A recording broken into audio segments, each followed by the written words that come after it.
wabarakatuh. Perkenalkan, sebelumnya nama saya Tubagus Septimuda yang hari ini akan menjadi moderator di materi tentang prinsip-prinsip ibadah dalam Islam. Sebelumnya saya ingin memperkenalkan narasumber atau pemateri kita pada hari ini. Yang pertama, nama lengkap beliau Dr. Saiful Bahri LCMA. Untuk pekerjaan, dosen Fakultas Agama Islam Universitas Muhammadiyah Jakarta, alamat Kalibata, Jakarta Selatan. Untuk riwayat pendidikan, MAPK MAN 1 Surakarta, S1 beliau di Universitas Al-Azhar, Fakultas Usuluddin Kairo. Untuk S2-nya di program Magister Tafsir Al-Quran, dan S3-nya di program FHD Tafsir Al-Quran Universitas Al-Azhar. Baik, untuk mempersingkat waktu dan tempat, saya persilakan kepada Bapak untuk memaparkan materinya. Sekian. Assalamualaikum warahmatullahi wabarakatuh. Bismillahirrahmanirrahim. Alhamdulillahil malikil mannan, al-hakimur rahman. Allahumma salli wa sallim wa barik ala sayyidi ahlil jinan, nabiyina al-karim Muhammadin sallallahu alaihi wasallam wa ala alihi wa ashabihi wa man tabi'ahu bi ihsan, amma ba'd. Yang saya hormati, saya cintai karena Allah, para pimpinan Sivitas Akademika Universitas Muhammadiyah Jakarta, dari Bapak Rektor, Profesor Dr. Saiful Bahri SHMH, para Wakil Rektor, dan pimpinan lainnya. Yang saya hormati, saya cintai karena Allah, para panitia orientasi, terkhusus orientasi AIK, Al-Islam Kemuhammadiyahan, MOT, dan para instruktur, dan juga tidak lupa saya ucapkan terima kasih pada Mas Bagus ya, yang mempersilakan saya di materi yang kedua ini. Adik-adik sekalian yang saya banggakan, materi kedua kita akan membicarakan tentang prinsip-prinsip ibadah. Prinsip ibadah di dalam agama kita sederhana saja, tetapi sebelum menuju ke sana, mari kita lihat dalam cakupan bahasan kita hari ini, itu setidaknya kita punya 3 tujuan. Yang pertama, kita mengenal apa itu ibadah mahdhah dan ibadah ghair mahdhah. Yang kedua, kita mengenal prinsip-prinsip dasar ibadah. Dan yang ketiga, bisa dipraktekkan sesuai dengan tuntunan Rasulullah SAW. Nah, sebelum menuju ke sana, kita perlu tahu bahwa ibadah ini bagian dari syariat, atau bisa dikatakan sebaliknya, syariat ini bagian dari ibadah. Karena kewajiban manusia, sebagaimana tertera di dalam surat Ad-Dhariyat, A'udzubillahi minasyaitonirrajim, wa ma khalaqtul jinna wal insa illa liya'budun. Nah, tidaklah aku ciptakan manusia dan jin kecuali adalah untuk beribadah. Nah, ini dalam ibadah itu setidaknya ada 6 karakteristik syariat Allah Subhanahu wa taala yang bisa kita rangkum. Yang pertama, syariat Allah Subhanahu wa taala itu adalah sangat mudah untuk diaplikasikan, jelas dan mudah. Yang pertama jelas, wadih atau tidak rumit. Yang kedua adalah mudah dilaksanakan dan tidak memberatkan. Yang ketiga adanya tahapan dan tadarruj ya. Tahapan dan tadarruj ini yang dimaksud adalah baik dalam mewajibkan sesuatu atau melarang sesuatu. Ketika Allah Subhanahu wa taala memberikan wahyu kepada Rasulullah Shallallahu alaihi wasallam, tidak dengan serta-merta pada waktu itu salat diwajibkan, puasa diwajibkan, zakat diwajibkan, tidak, tapi bertahap. Demikian juga pada saat mengharamkan riba, pada saat mengharamkan khamr atau minuman keras, ada tahapannya. Sehingga mudah untuk dilaksanakan dan kemudian applicable. Nah, itu adalah yang keempat, applicable dan humanis. Yang dimaksud dengan applicable, memungkinkan untuk diaplikasikan, bukan sekedar idealis atau sesuatu yang konsep saja, tapi ini cocok di semua keadaan, semua tempat dan waktu. Yang dimaksud dengan semua tempat dan waktu adalah bahwa syariat ini bisa dilaksanakan oleh orang yang berdiam di kutub utara ataupun kutub selatan ataupun di garis khatulistiwa. Pada saat kita sholat, kita diwajibkan menggunakan patokannya adalah matahari. Karena zuhur, asar, maghrib, isya, subuh di tanggal misalnya seperti pada pelaksanaan ini 11 September 2020, itu zuhurnya sama. Di tahun depan sama, tahun seterusnya sama karena menggunakan kalender matahari. Tetapi untuk puasa di tahun ini itu berada di musim panas bagi saudara kita yang di utara, berada di musim dingin bagi saudara kita yang ada di selatan. Tetapi karena berputar, maka nanti someday akan terbalik. Nah, ini yang disebut dengan applicable. Karena puasa memberatkan, tidak seperti hanya sholat. Dan yang terakhir, nah ini dia, nanti sumbernya dari ibadah ini adalah jelas dari Allah Subhanahu wa Ta'ala. Nah, itu secara singkat ketika kita mengenal apa itu karakteristik syariat agama kita. Yang kedua, secara definitif, ibadah itu berarti at-ta'ah, al-khudu, ya, ad-dhul, dan at-tanassuk. Secara kebahasaan, beribadah itu maknanya adalah taat, tunduk, ya, ad-dhul itu hina, dan at-tanassuk itu ada pengabdian. Adapun ibadah yang kita kenal, saya kira sebagian, apalagi kalau yang dari pesantren mengetahui, yang disebut ibadah adalah at-taqarrub ilallah bimtithali awamirihi wajtinabi nawahihi wal amalu bima udzina bihi asyari atau bima adzina bihi syari, yaitu mendekatkan diri kepada Allah dengan melaksanakan perintahnya dan menjauhi larangan-larangannya serta mengamalkan dengan apa yang diizinkan. Nah, ini pokok poinnya apa yang diizinkan. Apalagi kalau terkait dengan pembagian, kita mengenal ada pembagian ibadah ya. Yang pertama adalah ibadah mahdhah, yang kedua adalah ibadah ghairu mahdhah. Ibadah mahdhah itu khusus, ya. Dan nanti kita bahas singkat ya. Ibadah ghairu mahdhah itu umum karena sifatnya sesuatu yang ada manfaatnya dan ada kebaikan. Nah, kita bisa melihat pertama, ibadah mahdhah adalah sesuatu yang sudah ditentukan oleh Allah secara terperinci, jenis dan tata caranya ada patokannya, seperti wudhu, ya, dalam taharah itu wudhu, tayamum, mandi junub, ya, salat, berpuasa, haji dan umroh. Itu jenis ibadah mahdhah.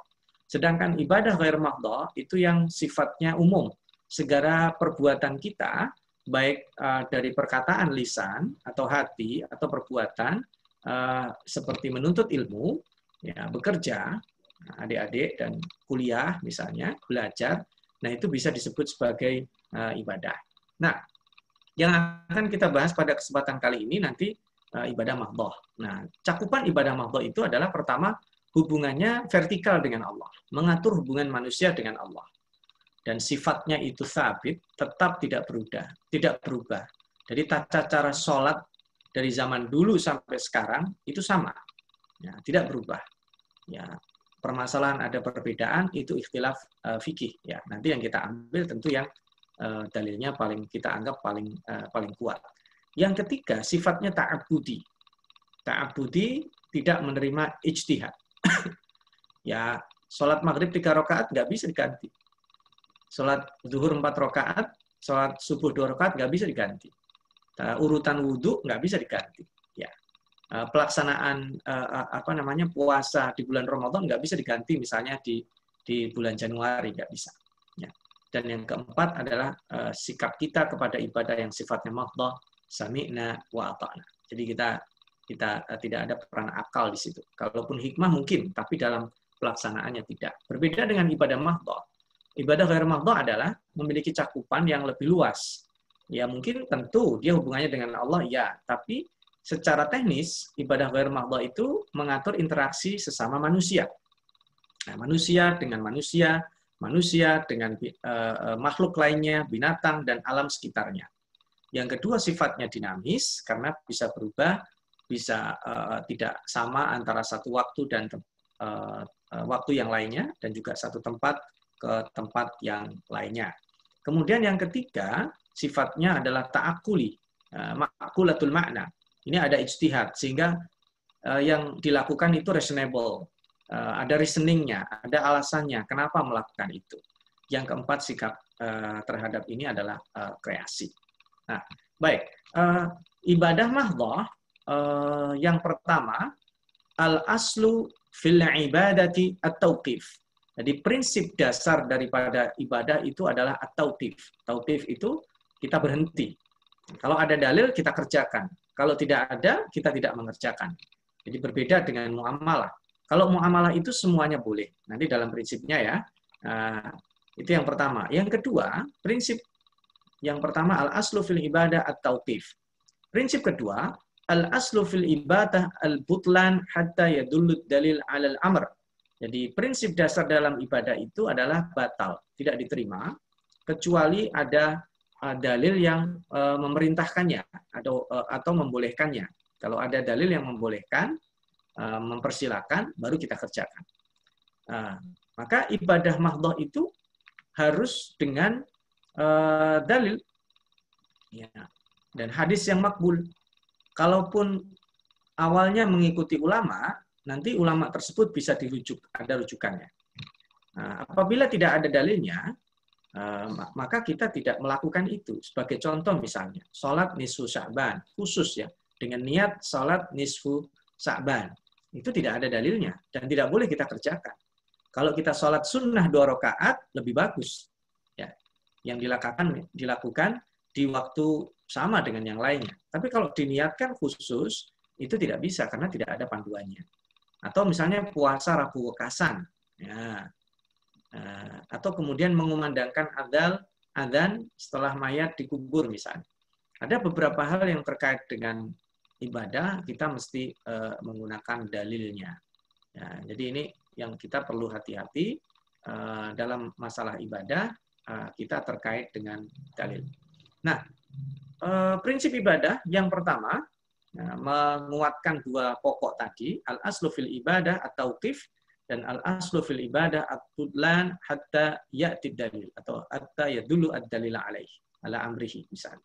Ada 2 prinsip itu. Pertama, kita menunggu dalil. Yang kedua, tidak boleh kecuali ada dalil yang memerintahkannya.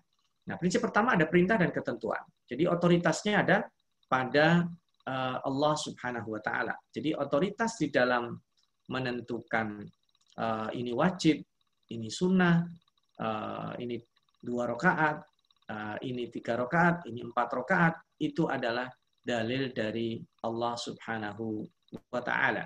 Dan yang kemudian tidak ada peran-peran di dalam beribadah ini ijtihad. Ijtihadi di dalam ibadah tidak ada. Tapi jangan disalahpahami ya. Dalam pelaksanaan teknisnya bisa jadi nanti ada ijtihad. Karena begini, kita jangan sampai salah menempatkan ya. Sholat duhur 4 rakaat itu adalah ketentuan yang strategis yang tidak bisa diubah. Sholat duhur 4 rakaat berjamaah di masjid ya, ada ketuanya.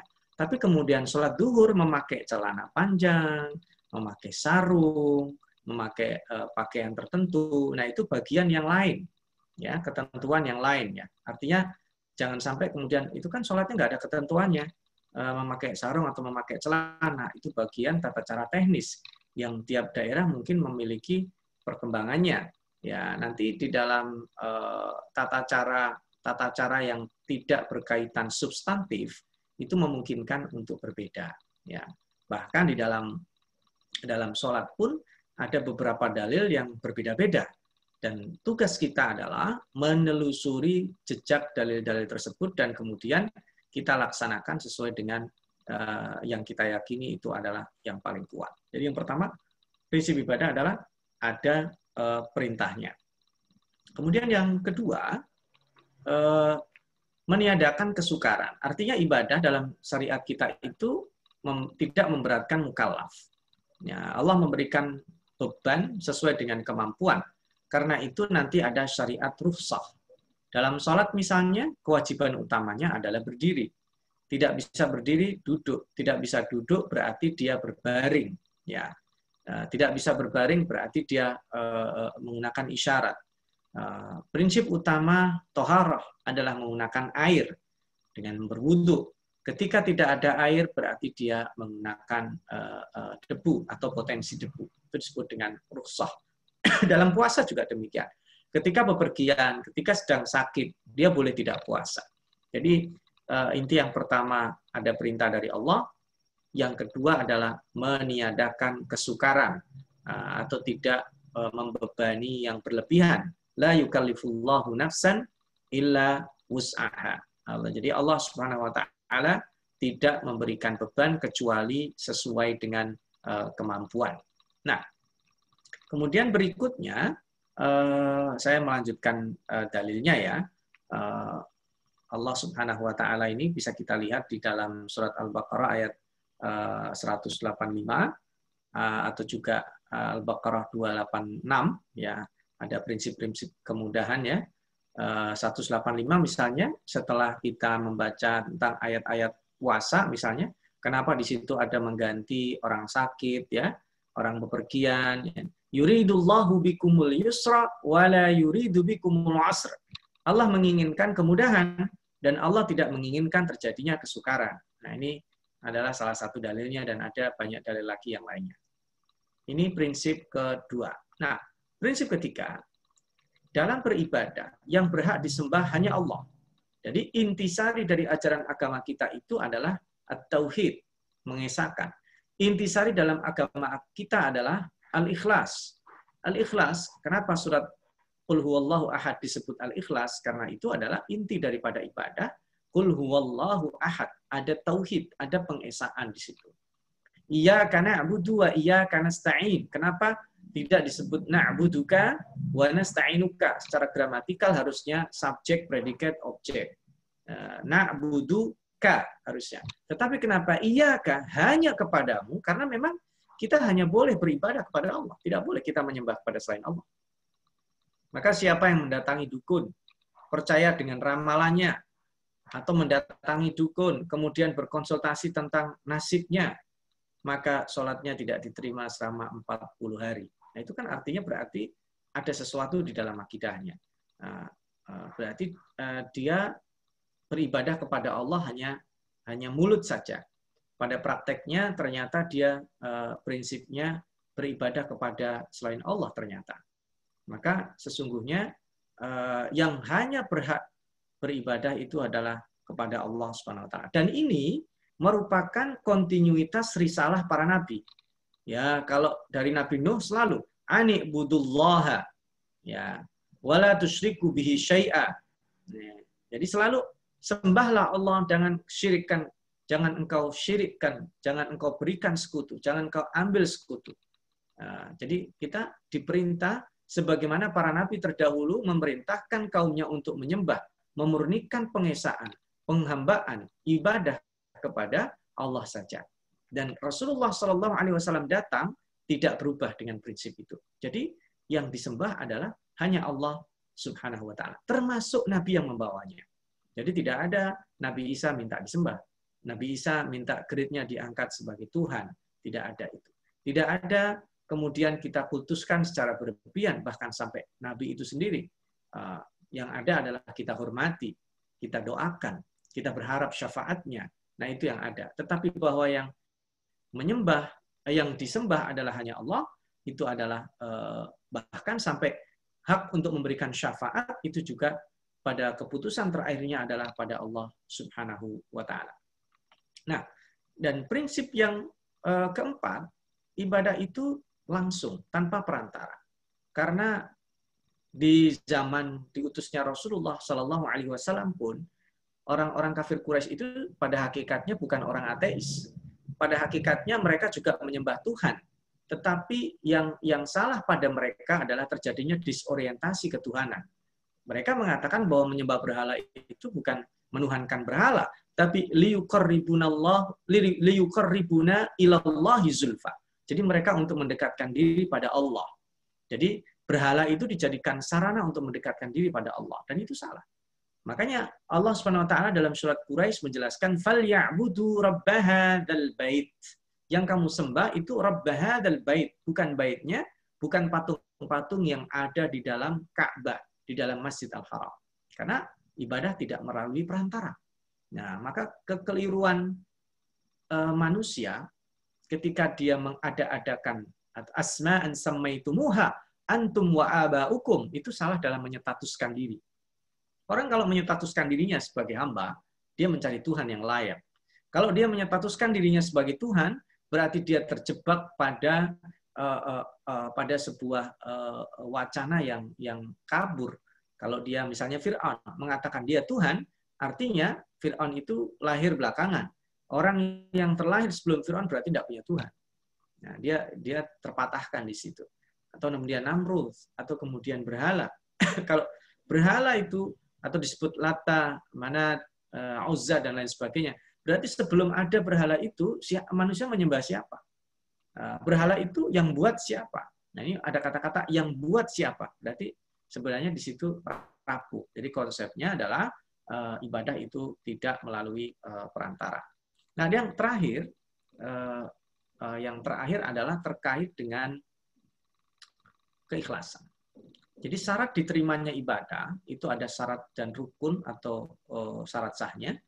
Kemudian yang kedua, baru diterima bukan hanya sekedar syarat rukunnya terpenuhi, tapi adanya keikhlasan. Ya, jadi innamal a'malu binniyat wa innama likulli imri'in ma nawa. Jadi keikhlasan di dalam beribadah merupakan faktor penting. Ketika seseorang beribadah, dia sudah melakukan sebaik-baiknya, sholat misalnya, menghadap kiblat, ya, kemudian pakaiannya suci, gerakannya sudah sesuai standar, tapi ternyata dia tidak ikhlas, bisa jadi tidak diterima. Tapi kemudian tidak menjadi alasan seseorang, nah, saya nggak sholat. Kenapa? Karena saya belum ikhlas. Itu juga tidak bisa dijadikan alasan. Karena kalau seandainya dia hanya beralasan baru beribadah ketika bisa ikhlas, nah itu ikhlas itu sendiri, atau dia bisa khusyuk itu sendiri, pada prosesnya adalah dia tetap menggunakan latihan. Jadi ibadah itu ada at-taraqi, ada peningkatan-peningkatan. Nah, ini yang 5, dan saya kira 5 dasar pokok prinsip ibadah inilah yang kita jadikan patokan di dalam kita melakukan ibadah mahdhah. Dan ibadah mahdhah itu bukan ritual saja. Kalau seandainya ibadah mahdhah itu hanya difungsikan sebagai ritual penyembahan kita kepada Allah, maka tidak akan menghasilkan energi. Sebagai contoh, kenapa di dalam memerintahkan puasa, memerintahkan sholat, Allah Subhanahu wa Ta'ala menggunakan redaksi aqimus shalah wa atuz zakah, dan dua-duanya digandengkan. Wa atuz zakah itu tauqifi, tapi dimensi sosialnya ada. Sebelum melakukan zakat, diwajibkan sholat. Sholat itu bukan sekedar gerakan-gerakan, tapi itu ada maknanya. Dimulai dengan takbiratul ihram. Takbiratul ihram itu adalah untuk membesarkan Allah, agar hidup kita itu di mata kita Allah selalu besar. Kita ruku, kita sujud, kita duduk antara dua sujud, bangkit lagi. Gerakan-gerakan kita perpindahannya adalah dengan bertakbir, membesarkan Allah, agar Allah nampak. Seorang mahasiswa punya kesulitan, punya kebahagiaan, Allah nampak terus, sehingga dia tidak sombong ketika sukses, tidak frustasi dan drop atau give up ketika dia mendapatkan musibah. Dia Allah Maha Besar. Dan karena dia juga bibirnya dilatih untuk memperbanyak tasbih dalam rukuknya, dalam sujudnya, supaya dia terus menyucikan Allah, motivasi dia dalam menuntut ilmu, itu juga karena Allah Subhanahu wa Ta'ala. Sekalipun yang dia pelajari adalah ilmu-ilmu yang kelihatannya tidak berkaitan secara langsung dengan hukum-hukum syariat, tentang dokteran misalnya, tentang ekonomi misalnya, tentang politik misalnya, tentang pendidikan misalnya, tentang pertanian misalnya, tentang banyak hal, tentang mesin, ya, tentang hal-hal yang berkenaan dengan kemaslahatan umum misalnya. Nah, tetapi kalau seandainya dia sudah berhasil itu, maka nanti ada di dalam salat innas salata tanha 'anil fahsya'i wal munkar. Itu termasuk dengan maqasid asy-syariah. Jadi salat itu kemudian menggerakkan dia. Hubungan dia dengan Allah beres, setelahnya kemudian bukan berarti maknanya mengerjakan salat itu selesai sampai di situ, maka ciri khas salat itu diakhiri dengan Assalamualaikum warahmatullahi wabarakatuh. Itu kan karena adalah dia menjadi duta perdamaian. Assalam warahmatullah, duta kasih sayang, wabarakatuh, duta kualitas. Berarti dalam hidupnya ada keberkahan yang melingkupi dalam kegiatannya. Maka selanjutnya biasanya sholat itu digandengkan dengan aqimus shalah wa atuz zakah. Karena zakat itu ada tata caranya, disalurkannya juga khusus, yang diberikan juga khusus. Zakat fitrah misalnya. Sekalipun tentu ada perbedaan. Nah, adik-adik sekalian, para mahasiswa, ketika Anda masuk ke Universitas Muhammadiyah Jakarta, kami mengucapkan selamat datang. Kami mengucapkan welcome kepada Anda. Selamat datang, welcome, ahlan wa sahlan di kampus kami, dan kami kenalkan prinsip-prinsip ibadah ini. Dan bisa jadi nanti di dalam prakteknya ada beberapa prinsip bukan prinsip, beberapa tataran teknis yang berubah. Dalam ibadah sholat yang paling sakral ada beberapa perbedaan, tetapi tidak ada salahnya kita mengenalkan tata cara yang ada di dalam panduan ibadah mahdhah yang telah dirumuskan oleh Majelis Tarjih dan Tajdid dari PP Muhammadiyah. Nah, jenis ibadah mahdhah ini sendiri kita lihat ya, ada di slide sebelum akhir ya. Jenis ibadah mahdhah sendiri itu yang pertama ada bersuci. Jadi bersuci itu tidak sembarangan, termasuk mandi. Kita harus tahu apa bedanya najis, apa bedanya hadas. Seseorang kalau misalnya kejatuhan kotoran burung, kemudian dia mau sholat, dia itu najis atau hadas. Nah, kalau najis berarti dia cukup membersihkan. Ya, artinya kalau dia sudah ada wudhu, tidak perlu wudhu lagi. Beda dengan hadas. Hadas itu dibersihkannya dengan apa? Karena sifatnya itu abstrak, maka hadas itu dibersihkannya juga dengan tata cara yang sudah jelas, yaitu dengan berwudu. Kalau hadas besar, berarti dengan mandi. Mandinya pun kita harus tahu. Mandi junub itu seperti apa. Nah, maka seorang mahasiswa, terutama yang sekolah di PTM, PTMA, atau Perguruan Tinggi Muhammadiyah dan Aisyah, harusnya bisa dia mengenal apa itu najis, apa itu hadas. Bagaimana cara membersihkan najis itu kan tingkatannya ada yang ringan, ada yang sedang, dan ada yang mughaladzah. Ya, ada yang najis yang besar. Nah, ketika najis mughaladzah itu dia ada tata cara tersendiri di dalam membersihkannya. Kemudian demikian juga pada saat tayamum, dia harus tahu juga ketika tidak ada air menggunakan tayamum itu caranya seperti apa. Nah, itu ibadah mahdhah. Sekali lagi, sekalipun dalam prakteknya pun memungkinkan adanya perbedaan karena dalil yang bersumber dari hadis Rasulullah Shallallahu Alaihi Wasallam secara teknis itu berbeda-beda. Dan ini menandakan perintah umumnya ada di Quran, kemudian pelaksanaan teknisnya ada di hadis, dan kita akan berikan panduan-panduan teknisnya. Kemudian yang kedua, sholat. Sholat fardu terutama. Kita mesti mengenal sholat yang diwajibkan dalam agama kita itu apa. Ya, semua akan menjawab sholat 5 waktu. Nah, padahal sesungguhnya sholat yang wajib selain sholat 5 waktu itu ada, ya kan? Ada disebut dengan wajib kifayah atau fardu kifayah yang kita kenal dengan sholat jenazah. Artinya kalau ada orang meninggal dunia, seorang muslim dan tidak ada yang menyolati satupun, berarti dosa itu akan ditanggung secara bersama-sama. Berarti kita harus mengenal, oh ada sholat fardu yang sifatnya aini, personal, ada sholat fardu yang sifatnya ditanggung bersama-sama dan bisa diwakilkan. Sedangkan sholat asar dan sholat duhur dan 5 waktu itu tidak bisa diwakilkan. Tetapi ternyata di dalam pelaksanaannya, sholat ini memungkinkan untuk digabungkan, yang dikenal dengan sholat jamak. Sholat ini juga memungkinkan untuk dikosor, didiskon rakaatnya dari 4 menjadi 2. Kapan itu dilakukan? Nah, itulah tata cara yang diatur secara detail di dalam sunnah Rasulullah Shallallahu Alaihi Wasallam yang diambil dalilnya oleh para ulama, dan sehingga nanti ada madzhab fiqhiyah. Termasuk juga sholat sunnah. Sholat sunnah ada yang disebut dengan sholat sunnah mu'akkadah, dan ada disebut dengan sholat sunnah ghair mu'akkadah. Ada sholat sunnah disebut dengan sholat sunnah rawatib yang mengiringi sholat wajib sebelum atau sesudah. Ya, ada sholat maghrib, isya, subuh, zuhur, asar. Nah, itu sholat sebelumnya dan sesudahnya itu dilakukan atau tidak. Hukumnya apa? Nah, itu ada panduannya. Nah, sholat sunnah mu'akkadah berarti Rasulullah melakukan terus. Sholat sunnah ghair mu'akkadah berarti sesekali dilakukan atau Rasul menganjurkan saja. Ada yang kemudian tidak dilakukan oleh Rasulullah Shallallahu Alaihi Wasallam. Nah, itu dari situ ada patokannya, berarti ini sifatnya sunnah, ini tidak sunnah. Kemudian puasa juga demikian.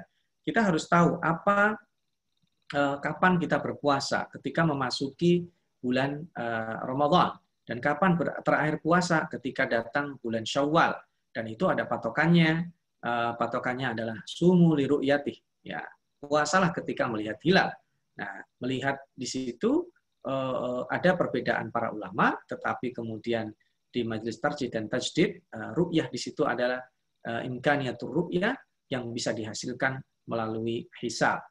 Lalu kemudian puasa yang membatalkan apa?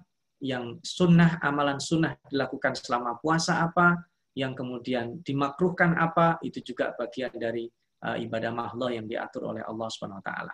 Adapun saya kira untuk haji dan umroh pengetahuannya mungkin bisa diakhirkan karena waktu yang terbatas, sehingga nanti para mahasiswa dengan kakak-kakak instruktur, para imawan dan imawati yang ada di Universitas Muhammadiyah Jakarta bisa berdialog dalam FGD nanti, dipertajam lagi diskusi tentang ibadah mahdoh. Terakhir dari saya terkait dengan ibadah mahdoh ini adalah spiritnya sesungguhnya.